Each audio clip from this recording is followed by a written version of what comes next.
Hi everyone. Today we are going to see sum number 28. Silpa Meena Nanda decided to dissolve the firm on 31st March 2024. Balance sheet of Silpa கொடுத்திருக்காங்க. Stock of the value of 41,660 is taken over by Silpa for 35,000 and she agreed to pay the bank loan. அதாவது சில்பா வந்து ஸ்டாக்கோட value மொத்தம் 56,760 இருக்குது. அதில் 41,660 எடுத்துக்கிறாங்க, சில்பா எடுத்துக்கிறாங்க. She agreed to pay bank loan, third party loan, bank loan 20,000 பே பண்ணுறாங்க. And debtors amounting, debtors வந்து மொத்தம் 18,600 இருக்குது.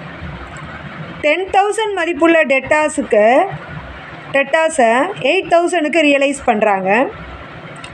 அண்ட் ரிமைனிங் டெட்டாஸ், அதாவது 8,600 இருக்கு இல்லையா, அந்த ரிமைனிங் டெட்டாஸை 50% ஆஃப் தயர் புக் வேல்யூவில் ரியலைஸ் பண்ணுறாங்க.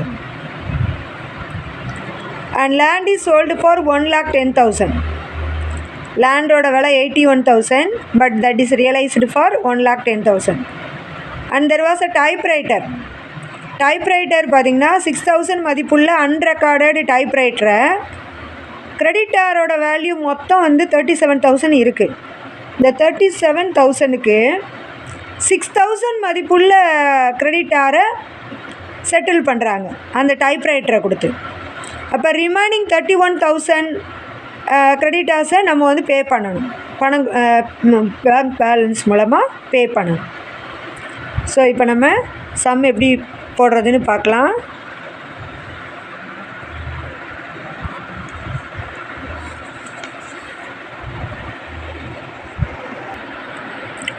ஸோ சம் நம்பர் 27க்கு ரியலைசேஷன் அக்கௌண்ட் போட்டிருக்கேன். அசட்ஸை ட்ரான்ஸ்ஃபர் பண்ணியாச்சு, 81,000. ஸ்டாக் 56,760. டெட்டாஸ் பேங்க் அதாவது எக்ஸ்பென்சஸ் 1,200 பெய்டு. கிரெடிட்டாஸில் நம்ம வந்து 6,000க்கு டைப்ரைட்டரை கொடுத்துட்டோம், மிச்சம் 31,000 பே பண்ணணும்.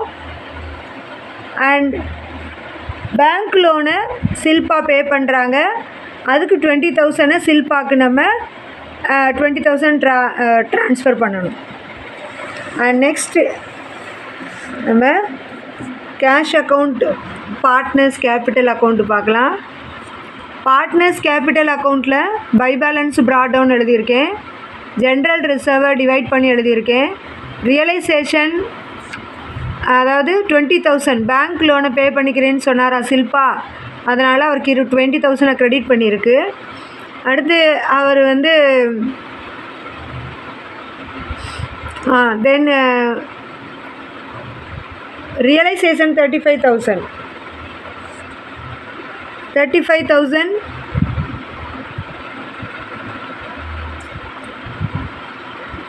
that is the stock will be taken over by partner for 35,000. 41,600 மதிப்புள்ள ஸ்டாக்கை பார்ட்னர் எடுத்திருக்காரு. And next we have to calculate bank account to balance brought down எழுதியிருக்கேன், 10,840.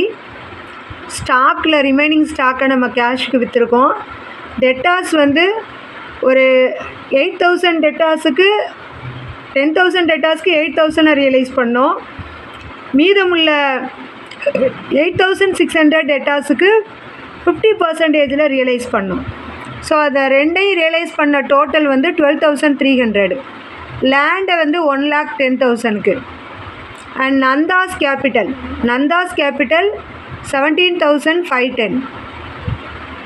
அங்கே பேலன்ஸ் வருது, அதாவது கேபிட்டல் அக்கௌண்ட்டோட பேலன்ஸ் இங்கே எழுதணும் இல்லையா. ஸோ நந்தாக்கு டெபிட் பேலன்ஸ் வருது.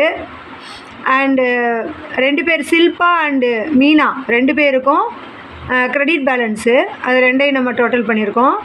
அண்ட் எக்ஸ்பென்சஸ் பே பண்ணியிருக்கோம் 1,200 ரியலைசேஷன் எக்ஸ்பென்சஸ். அண்டு வேறு என்ன பண்ணியிருக்கோம் அப்படின்னா கிரெடிட்டாஸ் பே பண்ணியிருக்கோம் கிரெடிட்டார்ஸ் வந்து மொத்தம் 37,000. அதில் 6,000 கிரெடிட்டாருக்கு டைப்ரைட்டிங் மிஷின் கொடுத்துட்டோம். Remaining 31,000 paid. ஸோ பே பண்ணதை ஃபுல்லாக கிரெடிட் சைடு, ரிசீவ் பண்ணதை டெபிட் சைடு எழுதியிருக்கோம். ஸோ இப்போ பேங்க் அக்கௌண்ட் டேலி ஆயிடுச்சு. 1,64,650.